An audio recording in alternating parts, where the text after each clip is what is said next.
Everyone, कैसे हैं आप सब? Hope you are doing well. आज की हमारी न्यू वीडियो में आप लोग हैं पॉजिटिव। वेलकम। वीडियो को स्टार्ट करने से पहले जो लोग मेरे चैनल पे नए हैं, जिन्होंने चैनल को अभी तक सब्सक्राइब नहीं किया, चैनल को सब्सक्राइब करें। आज एक बहुत इंटरेस्टिंग से टॉपिक पे मैं करने वाली हूँ रिएक्शन। लास्ट कुछ दिनों से बहुत ज़्यादा ये टॉपिक वायरल चल रहा होगा। एक डिबेट है। डिबेट से आप सबको अंदाज़ा हो गया होगा, जो ये डिबेट सुन चुके और सुन रहे हैं, या फिर जिन्होंने आज मेरे साथ इस वीडियो में देखनी, उस डिबेट के ऊपर आज हम करेंगे रिएक्शन। लास्ट 6 मिनट डिबेट लूँगी, क्योंकि ये 2 घंटे की डिबेट है, जिसके हम सिर्फ लास्ट 6 मिनट की डिबेट पे हम रिएक्शन करेंगे। Does God exist? डिबेट का टॉपिक ये है। लाइक क्या है, मुझे कुछ समझ ही नहीं आता है, क्वेश्चन ही नहीं समझ में है।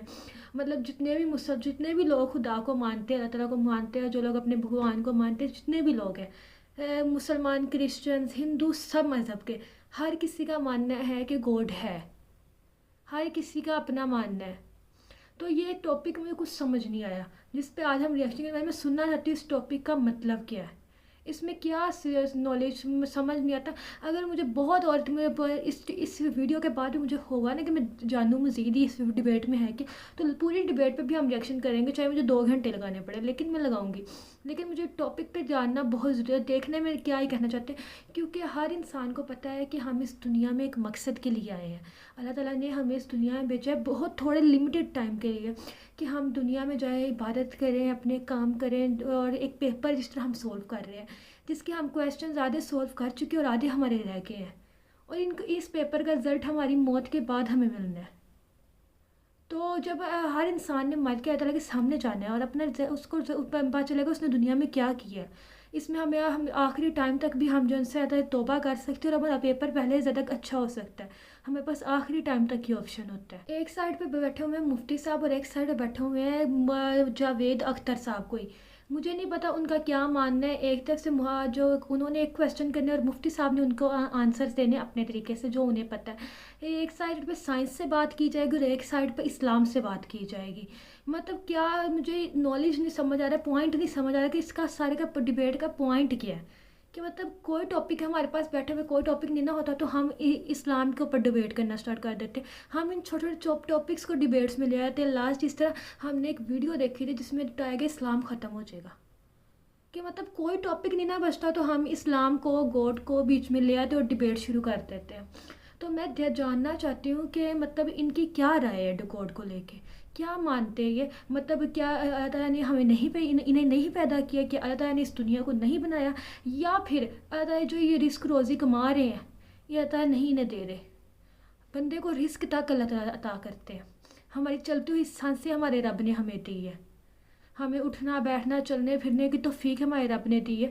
अल्लाह ताला से अभी हम कुछ बोले, अल्लाह ताला अभी चाहे ना, हम इसी टाइम हमारे बॉडी का कोई हिस्सा काम करना छोड़ दे, तो फिर ये कैसे कह सकते हैं? आप ये साइंस का पॉइंट ऑफ व्यू तो नहीं ला सकते। एक सेहतमंद इंसान है, एक मैं सेहतमंद इंसान को सामने ला, ये सपोज हम करते हैं सेहतमंद इंसान है, तो वो एक टायर एकदम से उसे बैठे बैठे उसकी एक साइड ना बिल्कुल काम करनी छोड़ जाए, तो वहाँ साइंस क्या है?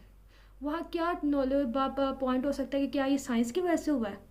तो अल्लाह ताला ने इस वक्त फ़ौरन से चाह उसको ये हो गया। हर चीज़ के अलग अलग पॉइंट ऑफ व्यू है। मैं देख रही हूँ इसके बारे में बाकी बात बाद में करूँगी, पहले हम ये डिबेट सुनेंगे और देखते हैं इसका क्या टॉपिक है। तो टाइम वेस्ट किए बगैर करने लगी हूँ अपनी डिबेट स्टार्ट। मुझे इस बात की खुशी है कि मुफ्ती साहब ने भी मान लिया कि नेचर में कोई इंसाफ नहीं है।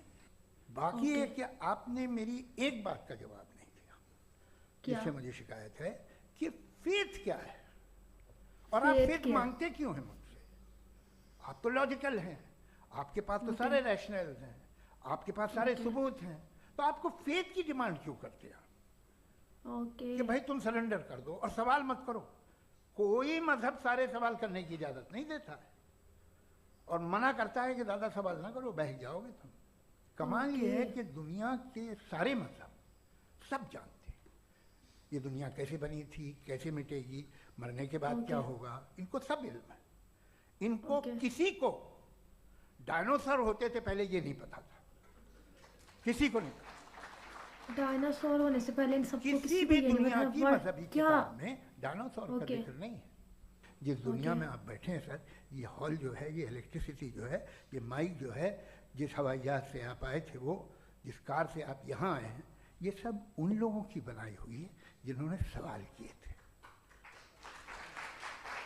ये दुनिया नेक्स्ट। जिसमें आप आज आराम से हैं, ये उन लोगों की बनाई है कि जिन्होंने सवाल किए थे, और हर Okay. स्टेज पे इन सवालों को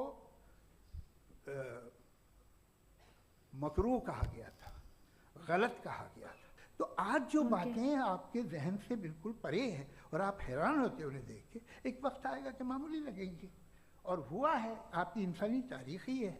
इतनी जल्दी सारे फैसले आप मत कर लीजिए, थोड़ा ये ह्यूमिलिटी रखिए कि भाई ये हमें नहीं मालूम। ये कहने में क्या आ रहा है? ये यूनिवर्स कहाँ तक फैली, ये कब से है और कब तक रहेगी, हमें नहीं मालूम।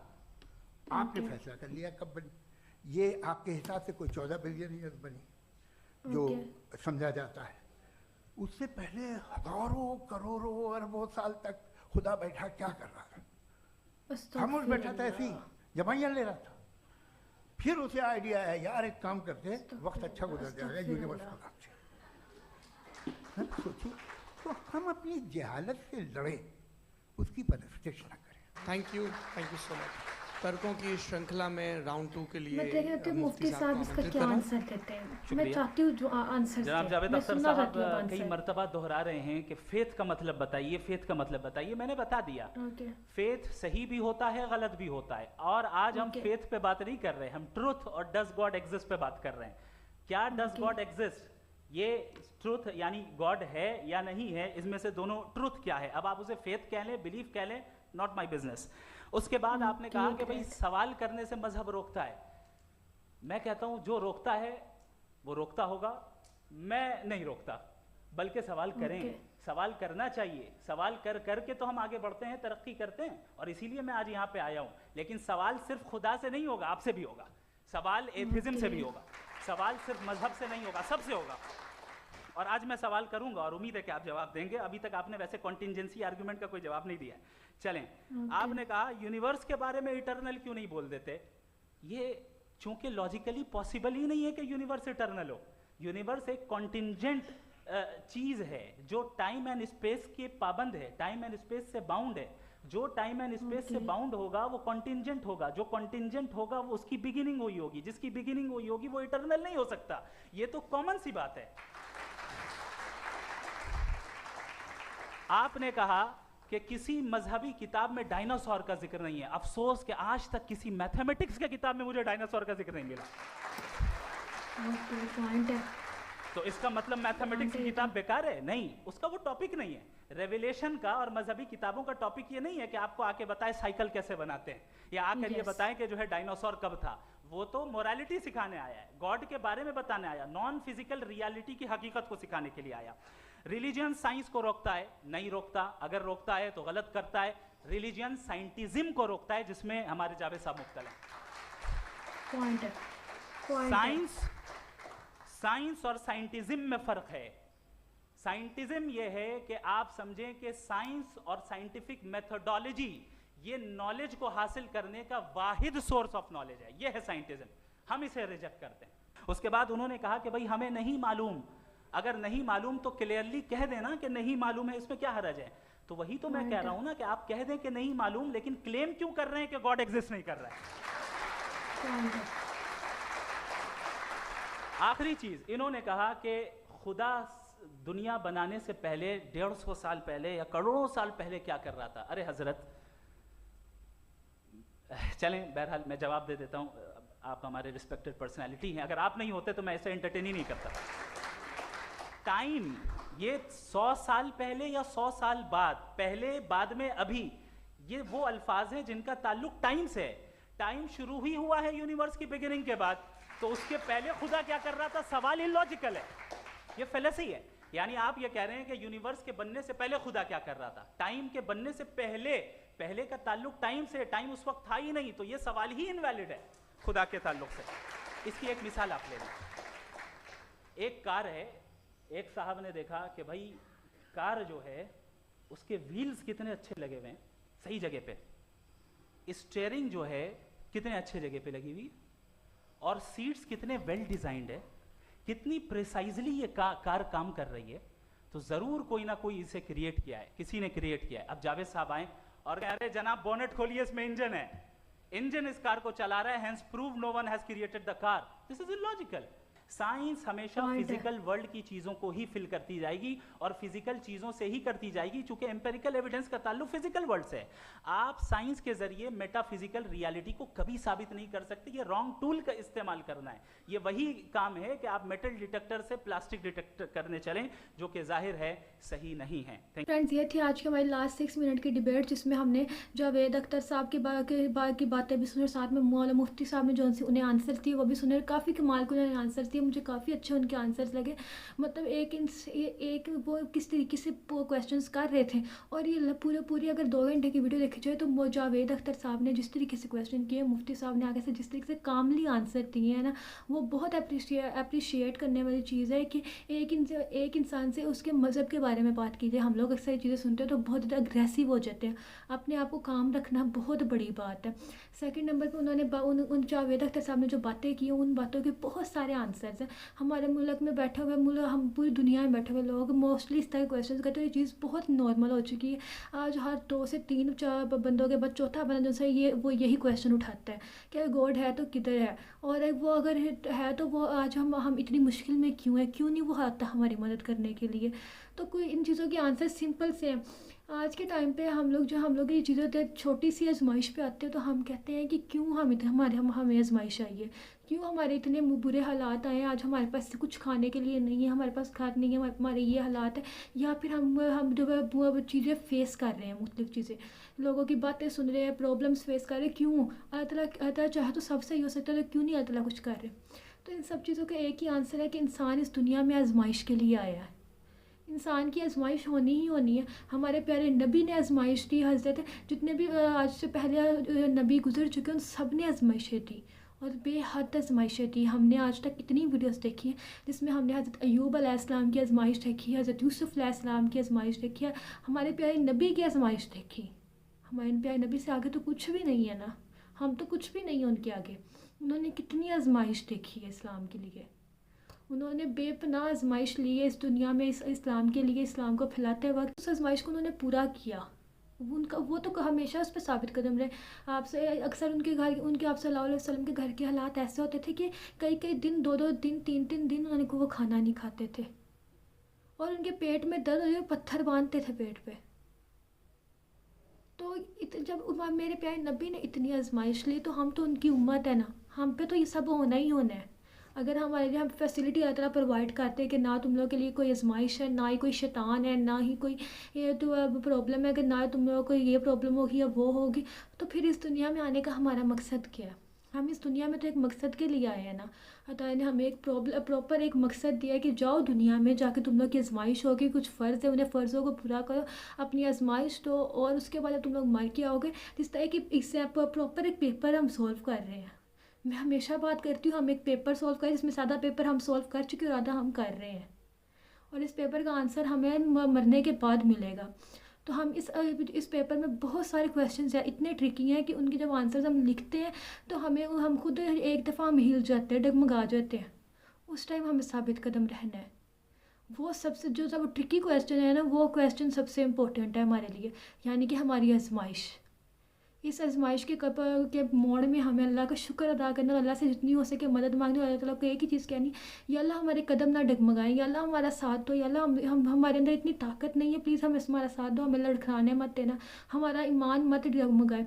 आज के टाइम पे हम पे हल्की सी आजमाइश आती तो हमें कहते हैं अल्लाह आपने क्यों कुछ किया, आप सब देख रहे हैं ना, मुझसे नहीं हो रहा पता, तो क्यों नहीं किया, या फिर अल्लाह हम आपसे नाराज़ है।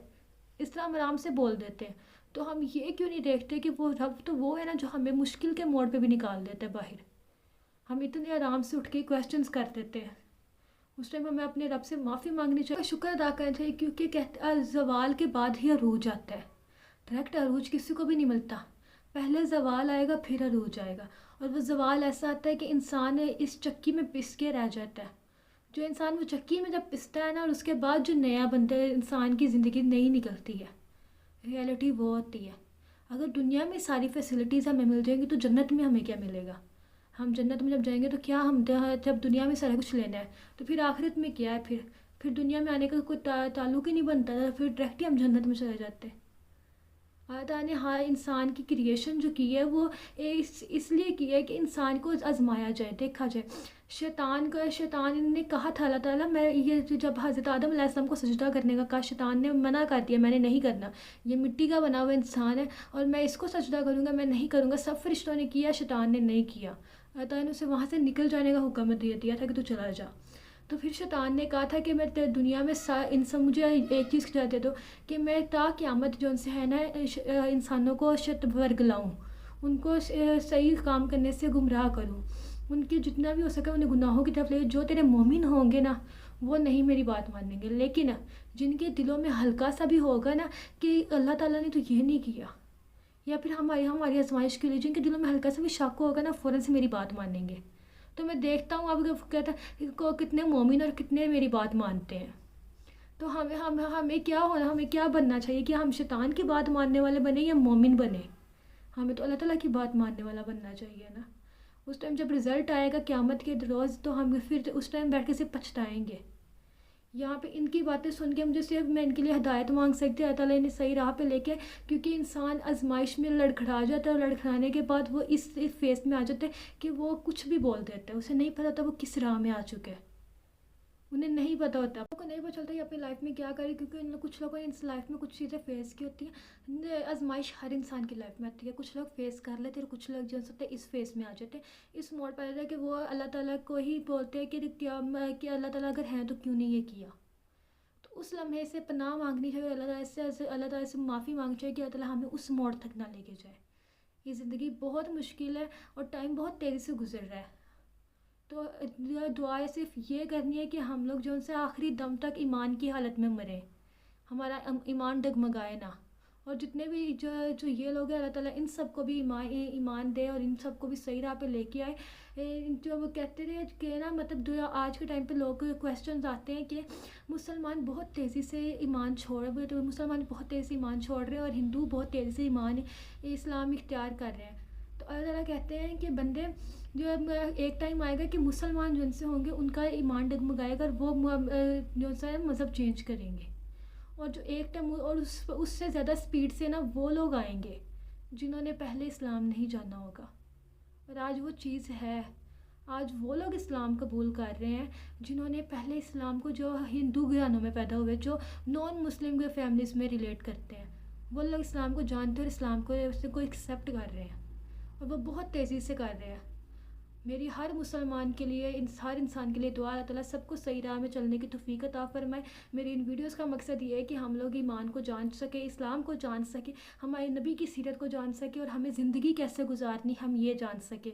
हमें अपनी नबी के सिखाए हुए रास्ते पर चलना चाहिए, अपने फ़राइज़ सारा अंजाम देने चाहिए और अपनी लाइफ में शुक्र अदा करके ज़िंदगी गुजारनी चाहिए। मेरी इन वीडियोज़ का यही एक मकसद है और मैं चाहती हूँ जितना हो सके आप लोग इन चीज़ों को समझें, हम लोग समझें और आगे लोगों तक फैलाएँ, लोगों तक स्प्रेड करें, ताकि लोग इस चीज़ को सीखें, समझें और इस्लाम को सही तरीके से जान सके। और मैं एक ही बात कहूँगी कि आप लोग जो कि दिमाग में कोई भी क्वेश्चन आ रहा है, आप लोग कुछ भी जानते हैं इस्लाम से रिलेट करते हुए, आप लोग जो बताना चाहते हैं तो आप कमेंट बॉक्स में नीचे मेंशन करें, आप आके उसे कमेंट में लिखें, क्योंकि आप लोग कमेंट करते रहेंगे तो लोग आएंगे, जो कोई भी मेरी वीडियो देखेगा तो वीडियो के बाद ही कमेंट पढ़ते हैं लोग, तो उन कमेंट से लोग और सीखेंगे, हम सीखेंगे। मैं बना रही हूँ, मुझे कुछ चीज़ों का नहीं पता होगा, आप लोग कमेंट करके हमें आगाह करें, हमें बताएं क्या चीज़ है इस्लाम में, और जो चीज़ आपको पता है हमें नहीं पता, आप वो कमेंट में हमें बता सकते हैं, हम उसे सीखें और लोग भी उस चीज़ को सीखें। ये सदका जारी है, इस्लाम को हम किस तरीके से लोगों तक पहुंचा सकते हैं, यही एक तरीके है मैं अपनी वीडियोस के थ्रू, आप कमेंट्स के थ्रू,